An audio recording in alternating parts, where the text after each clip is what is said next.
to the Influence Factory podcast. This program is dedicated to support professionals who have a desire to develop their digital business influence so they can navigate through a fast-paced, constantly growing digital world. We invite newcomers as well as our family of business influencers to a place to play, share ideas, questions, tips, and guidance with other thought leaders around the globe. Sit back and enjoy our program with our host Dean Delisle as he interviews guests. News and commentary is provided by Kate Hassett and Jackson Delisle. Power Move lessons are provided by the Influencer Marketing Department at Social Jack. And production, editing, and distribution is provided by the Social Jack production team. All right. This week's guest on the Influencer Factory is Don Stanley. He helps businesses and individuals use digital marketing and personal branding to grow their profitability and impact. Don is the president and CEO of 3 Rhino Media, a digital marketing company dedicated to help busy clients achieve real results with their online marketing. And welcome back, Don. How the heck? Awesome to be back. Thank you very, very, very much. Although I do feel a little cheated. I jumped in with the Norm answer early, and I think it's because I'm a Packers fan. I didn't get the Starbucks gift card. Just saying, just saying. Well, we'll get you one anyway. You don't have Starbucks way up there, do you? Come on. I know you have craft beer and a lot of cheese curds. A lot of cheese and brats and craft beer. Yeah, that's my favorite thing. I was just up there last week. Yeah, I was sorry I missed you last week. It was like, the couple of times a year I get up there and then all of a sudden I'm like, oh, Don, he's trying. Yeah. I was doing a workshop in Ames, Iowa. So it just so happened that fell on the wrong days. But we'll make it work in the future again. It's always fun to get together in real life too, but it's super stoked to be here today. Yeah. And I've known you, man, I was trying to calculate. It's got to be like 7-8 years, right? That sounds about right. Yeah. It's been a while. And it's funny because you and I would talk about baseball because you and I both are fanatical about baseball. And we kid around about now that, why did I have Don on when the Cubs just dropped out of first place? But not just Milwaukee. You have a little bit of fascination with a couple other teams. Why don't you tell us about that? Yeah, so I'm kind of an anomaly. I grew up and really admired players. So I grew up in Milwaukee and loved the Brewers, of course, because I grew up there. And Paul Molitor was my favorite offensive player. So he's for those of you who don't know, I ended up becoming a Hall of Famer, and I modeled my batting after him.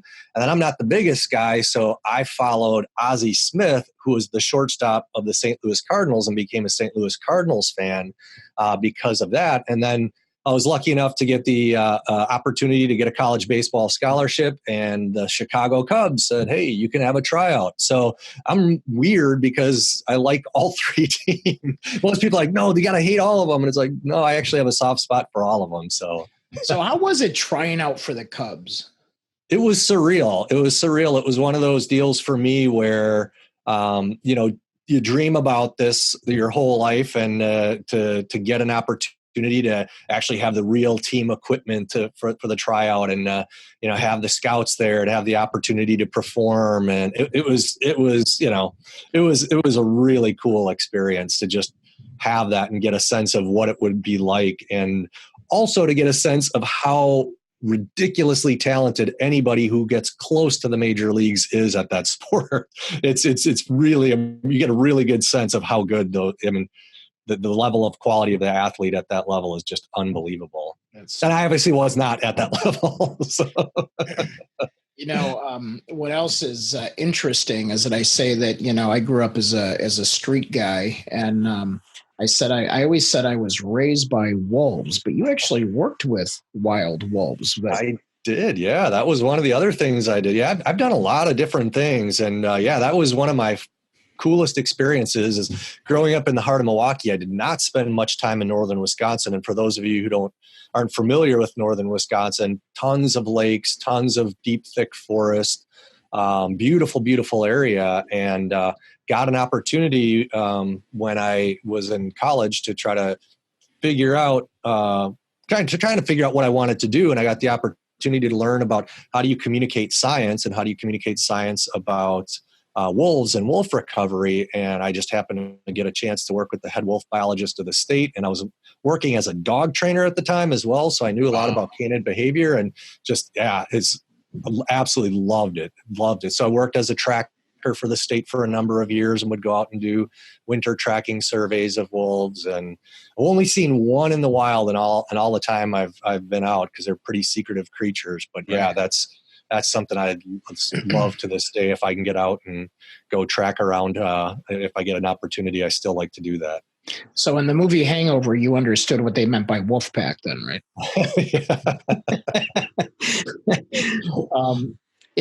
Also, I always found it fascinating because I always see you with pictures on Facebook about being an honorary commander in the 115th Fighter Wing in Madison. Tell folks what that's about. Yeah, so the 115th Fighter Wing is one of 6 active ready Air Force bases in the United States, which means we've got F-16s ready to scramble that are fully armed at any moment in time. And I've been involved with veterans groups pretty much my whole life. I did a short stint at the Air Force Academy, but come from a family of military service, not career military, but military service.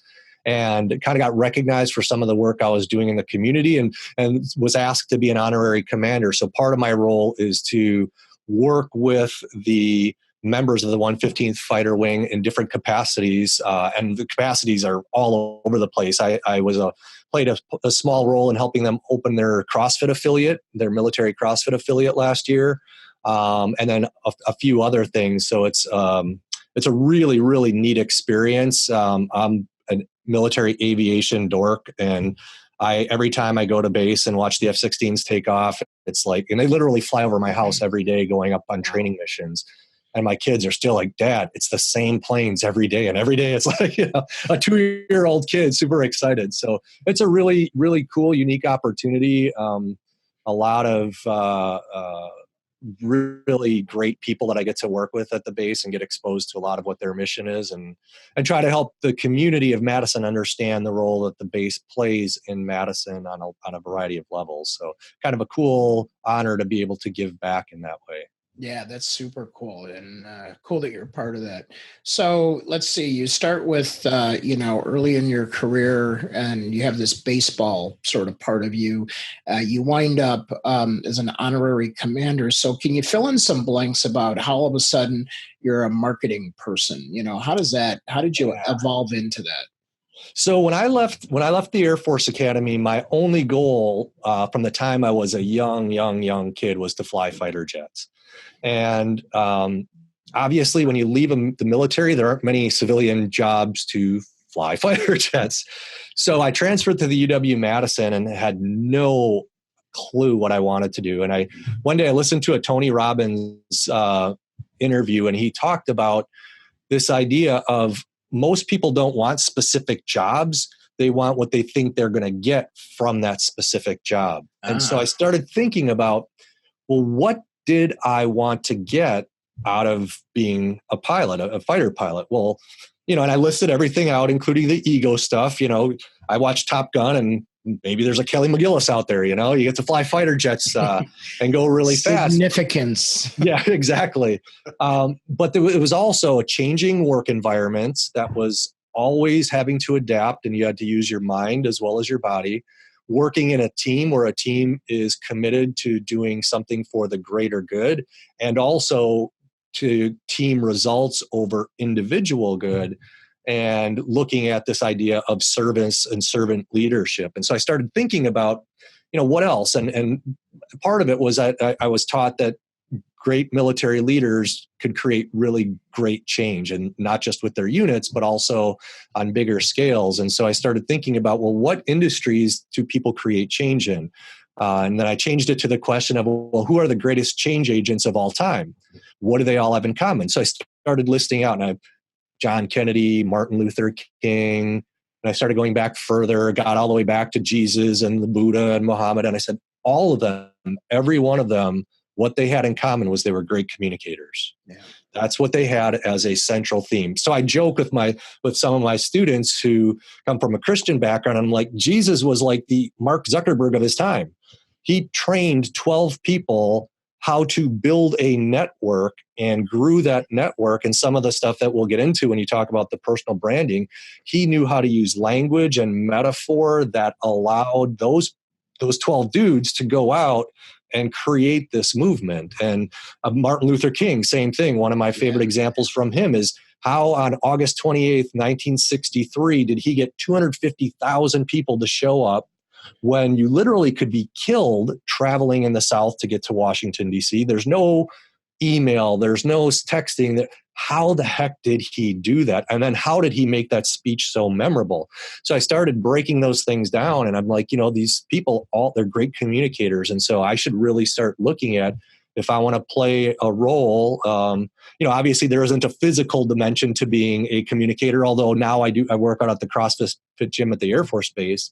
But a lot of, mindset, a lot of leadership, a lot of thinking about how do you really help people and lead people and help them maximize either their personal brand and their personal values, or their business brand or their business values. How do they do things in an ethical way, but for the greater good, in a big way, an economic, so all of those things started to come into alignment for me. And the funny thing was that I was afraid of communicating. I was afraid of public speaking. I was afraid of writing. And I said, well, I got to train myself. And so I started studying people who are great communicators, went back and got my graduate degree, and now teach personal branding at the UW-Madison, along with some social media courses at UW-Madison, in addition to the work that I do. So it's weird how it all came back together. And that is wild. Ironically, that gets me back at the fighter wing. So now I get to hang around with fighter pilots and fighter jets all the time. It's almost like not letting that inner child let go, Exactly. Which is awesome. I think all of us need to adhere to that. If you ever want to, I have the social network map of Jesus, which a lot of people don't have. Oh, I would love to see that. Yeah, I'll send that. I am literally like a network mapping freak, which is the core of a lot of the work that we do. But in terms of mapping networks, I just, that I'm a fanatic at that. So I'll collect network maps of all kinds of random people out there. But that's the cool thing is when you think about personal brand, and some people don't like to think about it necessarily that way, but that's really the not just the charisma and the ability to motivate people, but the ability to keep the message moving and pull people into community, which I think is a huge theme for 2019, 2020, 2021 moving forward in the marketing world. Is people, we have this massive loneliness epidemic. And this was one of the big conversations that took place at social media marketing this year. And people are looking to belong. So one of the great examples of a simple way of belonging, and also a simple way of sending out a social signal of a personal brand, is the shirt you have on today. Right away. What was Cheers? It wasn't a bar. It was a community of people. Where everyone knows your name. Exactly. And we can do that with building a personal brand. We can do that with our business in an ethical way, which that's where it starts to get me excited. And, I'd love to see some of those network maps that you've created, because taking the time to sit down and do that, you really start to see how these little consistent actions over time really can create big, massive change, whether it's, on a scale of some of the people we talked about or on a lesser known scale. And that's where it came to me, that really, the idea of being a marketer and a communicator, that if you approach it right, can be a super ethical, service-based way to live, which is not the way I thought of it previously. But when I framed it that way, I'm like, this is what I need to be doing. This is what I was meant to do. Yeah, it's interesting too. You mentioned Tony Robbins. I'd done a lot of work with him early on and did some work for him as a coach for a while. Cool. And so he always talked about the core human needs, that we have, that we're born with, that we can't control. I mean, some people have desires and needs at different levels, but I shouted out significance, one of them. But then also to really connect, that absolutely, it's a core human need, which is why I think social networks took off so much, is people found a way that they didn't have to be face-to-face and uncomfortable connecting, but 100%. They social in their expressive self, whatever that looked like, and sometimes, to a fault of on social media. But it's interesting how, this mechanism, if you will, has sort of drawn that out or connected us so much. Absolutely. And that was one of the reasons, ironically, I started studying it. I started my social media marketing class. It was the first one at the UW-Madison in 2008. So Facebook's only 4 years old. YouTube's 2 years old. LinkedIn was a little bit older. But the ability, like you said, for people, and it turned out there's good and bad with it, like anything else. but the ability for people to have some sense of expression and to connect in ways that hadn't been available before, both good and bad. But in this case, I was looking primarily at the, what are the upsides to it? Is just really, really profound. I mean, think of what we're doing now and the connections we're making with people, being able to talk about Canada Day with people that I haven't met before, and talk about the Packers. And I see that Roger is a Patriots fan. All these little social signals that I'm getting, that's the way you start to build connection with people, right, is those little social signals. So it's one of those things where got me studying and looking into social media itself, is what role can it play and how does it work, and all of the things that you guys do so well with the show is helping to, and with your businesses, to decipher it and help people understand how does it work. And I also like to look at, well, why does it work? What are the ways that we can genuinely help people feel connected? And is there a way to do that to where what we do is we create long-term clients who become our marketing team and really help become our word of mouth. And that's the part that I think is we're like on this really exciting precipice with personal branding, the sense of belonging and significance that, is kind of unprecedented as we learn as a society, what role does social play in our day-to-day lives? Because it hasn't been around that long. I'm dying to ask you this. So it's like when social first came out, because you went there just a minute ago with that, what was the first thing you thought about like doing with it? The first thing I thought was when Facebook came out and my students were all like, you can do Facebook now as a faculty member. So you got to get on Facebook. And my first thought was, that's like me going to the bars to hang out with you guys. I'm not doing that, I mean, and I was in my early 30s. So it wasn't like I was super, super old, but compared to the college students, I was. Right. And then as I started to kind of look at it, I started looking at the ability to listen. And you guys mentioned this in what you were talking about earlier about the best times to post. The answer is it depends. You really need to listen and watch your community and see when they're engaging and what they're engaging about. And the whole idea of the value of a focus group, but now a focus group on steroids, where there's problems if you do focus groups in person. There's all kinds of biases that can come into play. But on social media, the filters that happen, like let's say, for instance, I might be afraid to speak my real opinion in a group. So if I'm in a room with 12 other people and a researcher, I might be afraid, to be honest, if I'm surrounded by 11 Bears fans, to say, I love the Packers, as an example. Right. Or, but if I'm online, I don't have that fear. So I'm more likely to be honest, either to a fault or not. And that's where I started saying, man, social, you can really understand human psychology and behavior and sociology by just sitting and listening.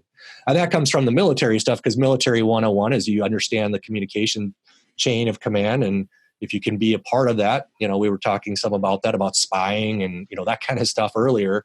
That really gives you an advantage to understanding how to connect with people. And again, you can use it ethically or unethically, but if you use it ethically, you can really help people relate. And the example that I give, most people are familiar with Jesus as a historical figure at the very least. And one of the famous lines was when he found the 12, and I always, you kind of jokingly, he found these 12 dudes to be his networking team, his Facebook team. What was the career of those guys? Well, they were fishers. They were fishermen. And so he didn't say, I'm going to recruit you guys to help me build a church. He didn't say, I'm going to help you to recruit you to help me to build a movement. He said, I am going to make you fishers of men, because that analogy made sense to them. And if he would have said a shepherd of men, they would have been like, wouldn't have meant the same thing, because they didn't. And that's where that's social listening, of understanding metaphors, of understanding language, of understanding nuances of how people speak and understand and learn. It's different all over the world. And social gives us that capacity to understand how to best message and how to best time our messages for our audiences and our clients' audiences in a way that no other technology ever has. Cool. That's super cool. So let's switch now over to personal branding. So you're in the business like we are, and I'm always anxious to learn from you and sort of what you're seeing, what's working out there. So tell us sort of your approach. So, if you're helping somebody to build their personal brand, where do you start? So really the beginning is, what do you want? What's the end? Start with the end in mind. Begin with the end in mind. The Stephen Covey. What do you want out of this? Are you looking to build awareness and start to build connections to build long-term client base? Are you looking to move into a new area where your company or service or individually you might not be known? So like for my students, a lot of them, they're looking to get into graduate schools or get hired by particular employers. And they're trying to figure out, how do I stand out compared to every other college student out there? For my clients that are speakers, how do you get noticed by the right people in industry who are event coordinators, those types of things. So really starting out with kind of that baseline of what is it that you want to get out of it. I mean, it's kind of fun to create a personal brand just to create a personal brand for me, but most people, might not geek out as much as you and I do with it. Right, so exactly. Thinking about, what I want to do is differentiate. And so what I often get to with my clients is that a lot of our products and services, as much as I hate to admit it, are commoditized. Yeah. They can be easily replicated. What cannot be replicated is the people. So again, go back to the Cheers analogy. There's a gazillion bars in Boston, but there isn't Diane and Norm and everybody else there. Yeah, Coach. All those people are there, and that's why you go. So building a personal brand is, and this is where my clients who really don't know what they want to do, is it's a great way to get known and to give people enough information about you that they can figure out by watching your content or reading your content, are you a good fit for them? Right. And that's what I think of it as, is it's my pre-screening team. Some people are going to watch and hear my stuff and say, oh, he's a sports fan, I hate sports. Right. And they're not going to want to talk to me. Well, that's fine, because I like to be a little more laid back and talk about things like that.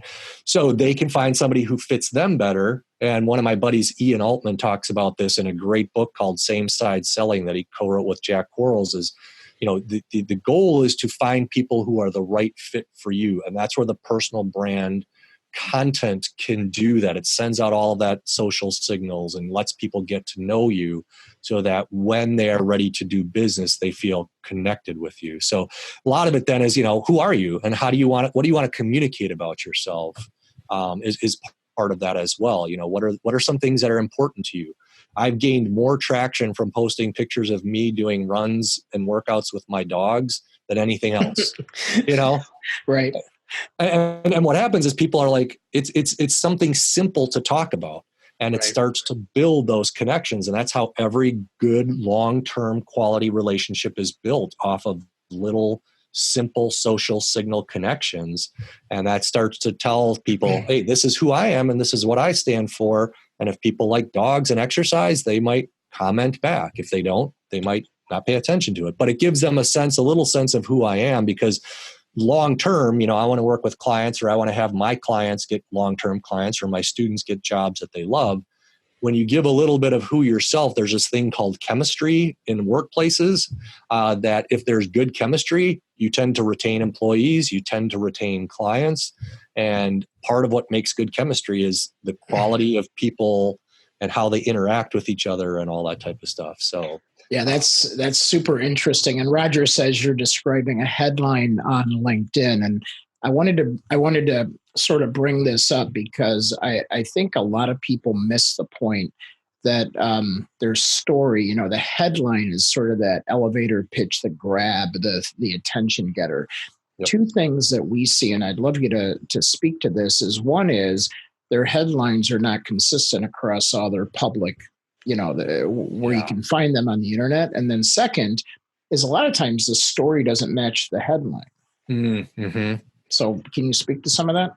Yeah, and that's one of the challenges. And I what's funny is that I struggle with that myself, but it's easy to coach other people on it. Right. and the reason is, and I tell this to all my clients, is we know so much about ourselves.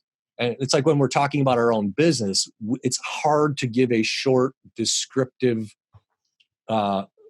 description, I should say, of our business or of ourselves, but you need to do that. You need to take back and peel the layers and think, what are the most important elements that I want somebody to know? And that's where great communication comes in, because you figure out what layers you do peel off and what things are critical for your audience to know. You might think certain things are critical, but they're not for your audience. So really, when you talk about that, I think that's the bailiwick is or the crucial skill set is knowing how to write a good headline and knowing how to write a good bio that's consistent. And you can grow and change that. I actually just had a conversation with a client about this where he's like, yeah, but I want to do X, Y, and Z too. And I said, have you ever heard of this little known company? May have heard of it because they sell a few products called Amazon. And he's like, well, yeah, of course. I said, well, Jeff Bezos, what did they sell when they started? Do you recall what their first product was that they sold? Books, yeah.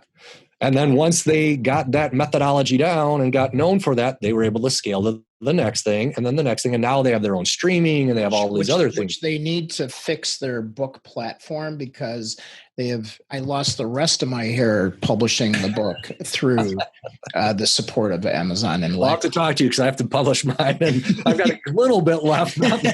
Well, call me first. I will.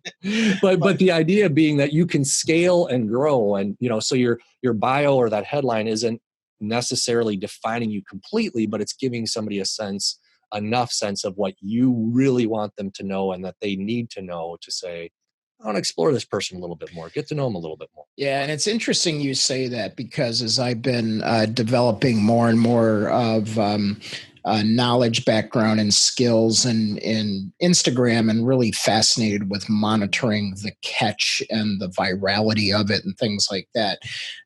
It's been hard because I've got an Instagram account that's just me, and then I get panicky because they're like, oh, now you need one for your book and you need one for this niche and that niche, and I'm like, oh, please, just like we talk about, like, your primary and secondary account. It's enough to have me, let alone our two brands on Facebook, Instagram, Snapchat, YouTube, and maintain all that, and then think about another one. Yes. And what's funny is people go, oh my gosh, you're a host of a podcast. And I'm like, oh yeah. And they go, well, it's not your profile. And then when I go to put that in, I have to take one more thing out. And I'm like, what do I remove? It's my story. It's hard. That's why I think what you do and what I do, because I hire people to help me with that stuff too, is having an outside perspective, because it is hard when it is yourself. It is really, really challenging. So, Isn't it funny when they play it back to you and you're like, I'm that? Exactly. Because our clients say the same thing. Or we'll find a nugget in their story and like, I don't want anyone to know that. That's the coolest thing. That's what makes you individual. Absolutely. And that's really what if you look at the shift of some of the things on this concept of belonging, Mark Schaefer's book, Marketing Rebellion, talks a lot about this. I've read it a couple times. Yeah. It's and Mark is, wicked smart guy when it comes to human behavior and social. But the whole idea is that we're searching for connection. And this is why I ended up getting into personal branding, is because one of the ideas of being in the military is that you protect and serve.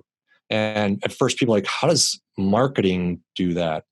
Well, if you look at statistics today, and I'll get a little bit heavy for just a second, the rates of anxiety, depression, attempted suicide, and successful suicides, especially amongst young people, are at all-time highs. The number 2 cause of death of males aged 10 to 39 is suicide. Right. Which is just, and you step back and you say, okay, what's causing that? Well, a big part of what's causing that is people aren't feeling fulfilled and important. And in our culture, our work plays a huge role in whether or not we feel fulfilled and important.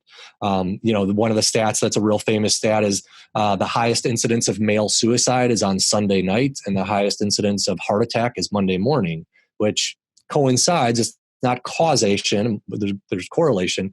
But the idea is when you find out who you are and you're able to create a great personal brand, you feel really comfortable in your self-awareness, as Gary Vaynerchuk likes to talk a lot about. You really feel comfortable with who you are. You are able to do, your work becomes a joy.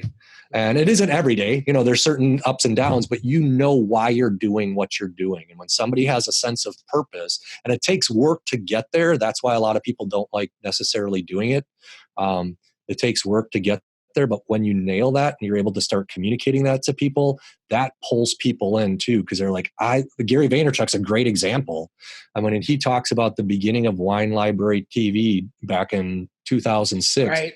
He had a vision that went way beyond what anybody else was thinking.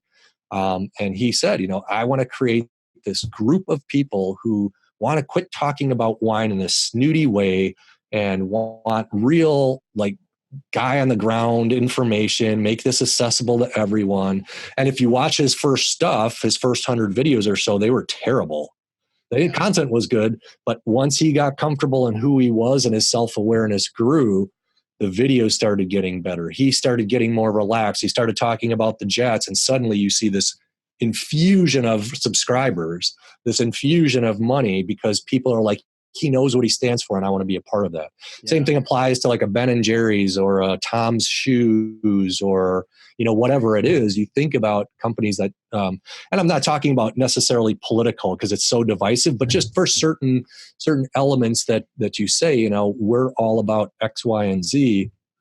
And this is who we are. And, and in some cases, what I've seen circling back to dogs is I've seen a lot of businesses that show, hey, Friday is dog day at our office. They see spikes in applications for potential employees, and they see spikes in clients that would be good fits for them because they're like, oh, these must be really real people who are working here, not just a stuffy agency.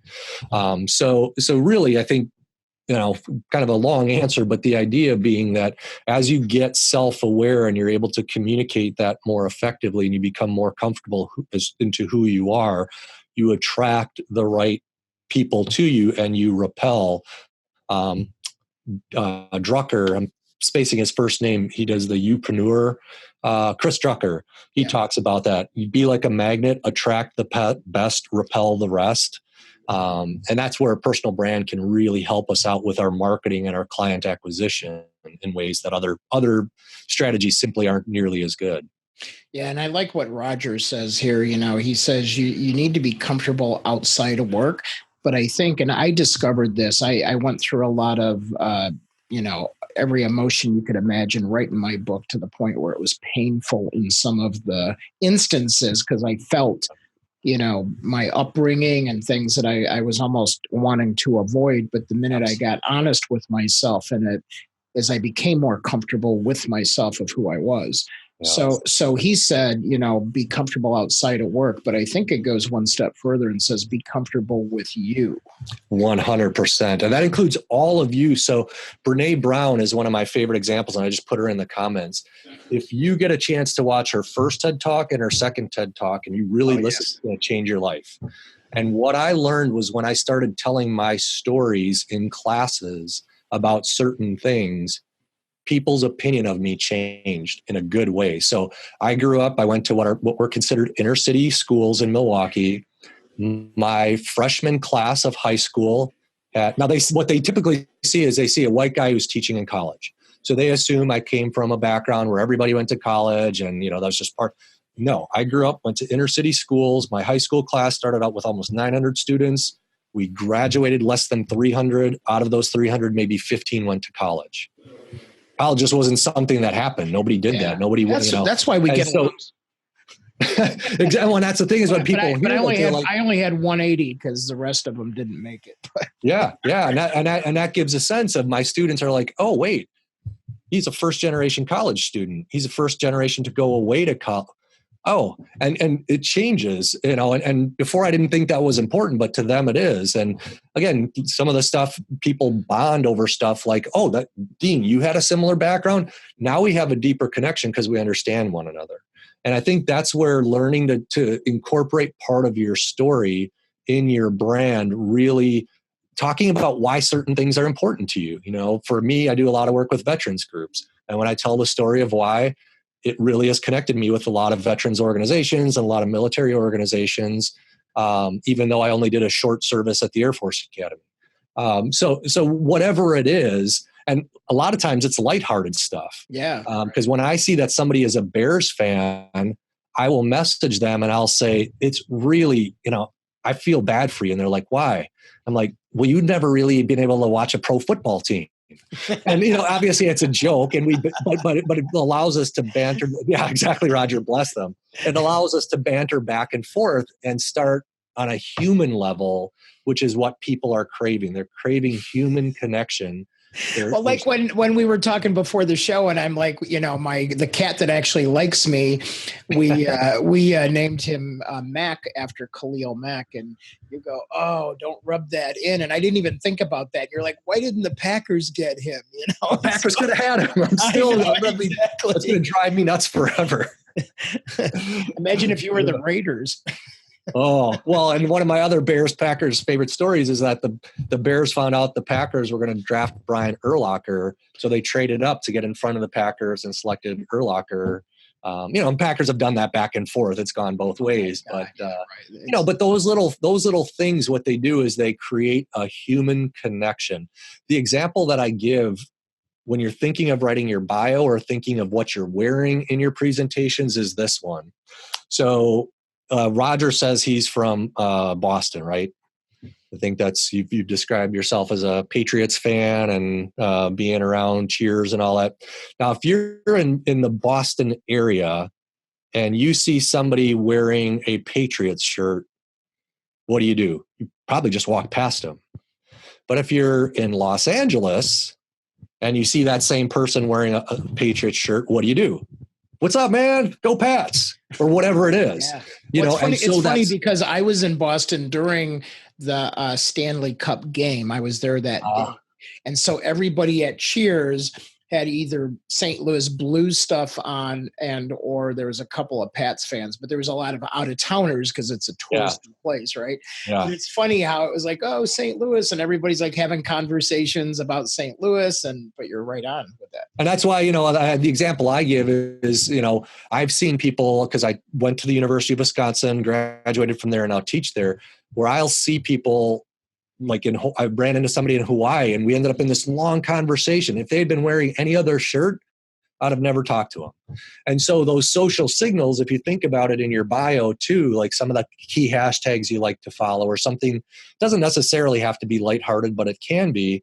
It sends that signal like a t-shirt or a laptop sticker does, as Mark Schaefer talks about, or a water bottle sticker that says, this is a little bit of who I am. Yeah. And Tony Robbins talks a lot about this, that it's those little itty bitty connections that pull people in, attract them together, and get in deeper conversations. And that's why I think with the personal brand, becoming comfortable in who you are and being willing to talk about, like I tell my students all the time, when I left the Air Force Academy, I was depressed. I really, really struggled for 4 years trying to figure out.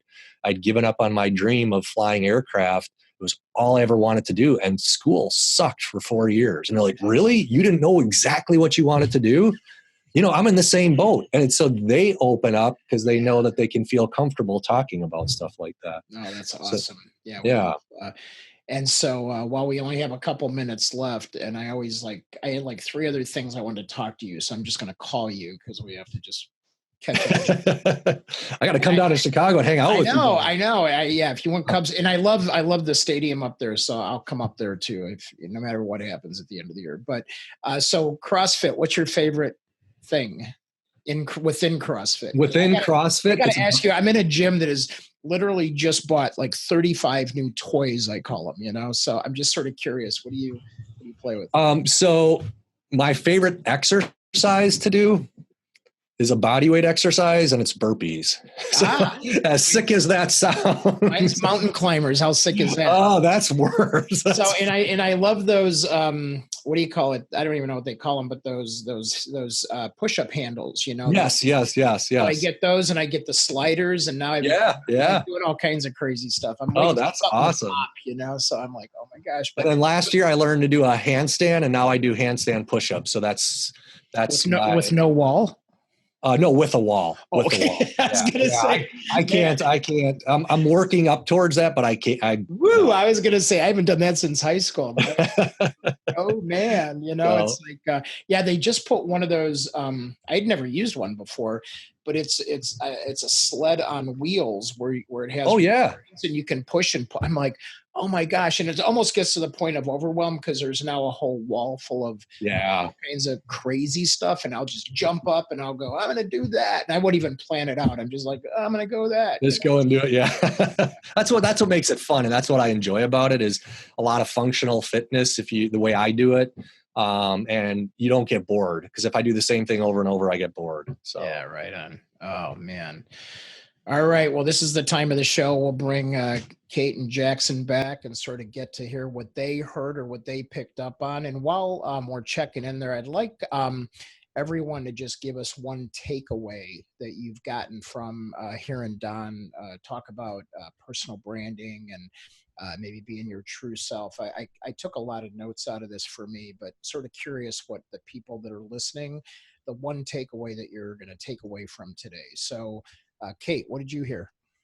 I love when he was talking about how it's the little details about you. And so that's how we, tell our clients, like it's the little details. You don't know what somebody's going to connect with you on, particularly when you were talking about meeting the person with the shirt, because, my two go-to questions for networking events, one of them is, I have two that I would always use if I want to start a conversation. And one of them, what's your favorite sports team? Because nobody can ever answer that question, which is saying, oh, it's the Cubs. There's a reason why. It's like my grandfather took me to my first game, or I was a kid when so-so was playing, or whatever it is. There's always a story behind it, and it's how like a lot of people can connect and share stories. So I love that. It's the little things that help you connect with somebody. Yeah, I love that. Jackson, how about you? Well, that was great with Kate and like what she just said. But what I really liked was you piggybacked off of the news segment where we talked about the engagement levels at certain times, and you said it's the ability to listen. It's we always talk about being heard, but the ability to listen, I feel like people forget about a lot, because you grow up and your parents are always like, like listen before you speak, think about what you're saying, listen to other people, things like that. And then you get on social media and you're like, what's listening? You know what I mean? And it's just all this noise and it's hard to listen. It really is. But, if and it's a skill that you really have to work on. So, thinking of that, it's like, how to train your brain to think about listening in that environment.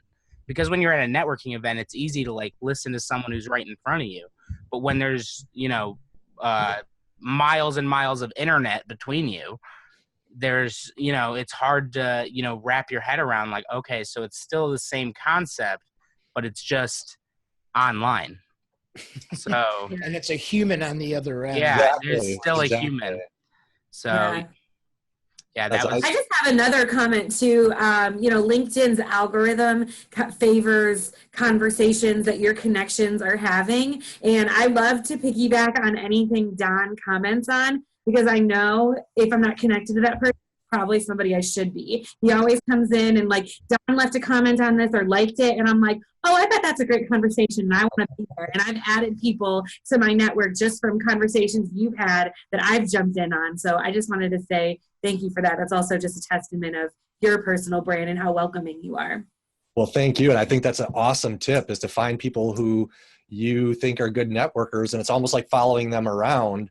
That's an awesome tip. I love that. And just, listening in and jumping in. And I know you've added some great things to conversations that we've had in terms of comments. So I appreciate that as well. And that's what makes it fun is you end up interacting with people you end up genuinely liking, and it's cool. You learn from each other, you have a good time together, and you grow together, which is, a lot of fun. Stuff. Don, before we announce one of our other winners today, how do people best connect to you? What social media sites do you want them to maybe look you up on? We'll put this in the show notes too. Yeah, what I'm starting to dig deeper on, and I'm doing this as an experiment because I think it's where I need to go is on LinkedIn. So it's Don Stanley, Don Stanley 1294. And there's a story behind the 1294, which I won't tell today, but there's a story behind it that goes way back. But time travel, buddy. Yeah, exactly. It goes back 800 years, actually, almost 800 years, actually. But that's the best spot at this point. I'm really trying to this summer spend a lot of time on that platform. I am on Twitter at 3Rhino Media. I interact there, but I'm really trying to test, can I be on one platform and do really, really well with personal brand, mental health, physical health wise, and not go crazy. So I'm doing an experiment the next 2 months, July and August, and saying if I scale back on other platforms and really go deep on one, what's going to be the result? So we'll see. I love it. Love that. All right. And Jackson, who's our other winner besides Bill? Besides Bill, Roger Isley, he's been commenting the whole time, adding to the conversation. He's been great this entire episode. So the engagement prize goes in. A Patriots fan? No, I'm just kidding. Yeah. Well, I actually had a conversation about that the other day with someone, was that, you don't have to like the Patriots and you don't have to like Tom Brady, but you can recognize that Tom Brady does have unbelievable. He is a very talented man that, and you can be like, I hate Tom Brady, but like at the same time, you got to like recognize like he has probably the most Super Bowl wins and he's still playing. So you got to respect him. Yeah. Whether or not you like him, that's exactly, the whole thing of, Well, and I appreciate Boston because they gave us, Theo Epstein. So I'll take that. That's true. I mean, what a cool thing Theo did. He World Series to the Red Sox, World Series to the Cubs. Wow. Yeah. Legacy forever, man. That's just so cool. Cool stuff. Well, listen, I just want to thank you, Don, for being part of our community and our group and our social team here. And then want to thank all the listeners for listening in and participating. And remember, we want to make sure that you pass this on. So as thought leaders and influencers, it's important that you actually take what you learned today, not just for yourself, but go share it with somebody today that you care about. So it could be somebody down the hall, could be your kids, just make sure that you share that and help each other out. So that's what we ask of all of you. So, and thanks again for listening to the show, and we'll see you all online. Take care, everybody. Thanks, everybody. Yeah. Thanks for having me on.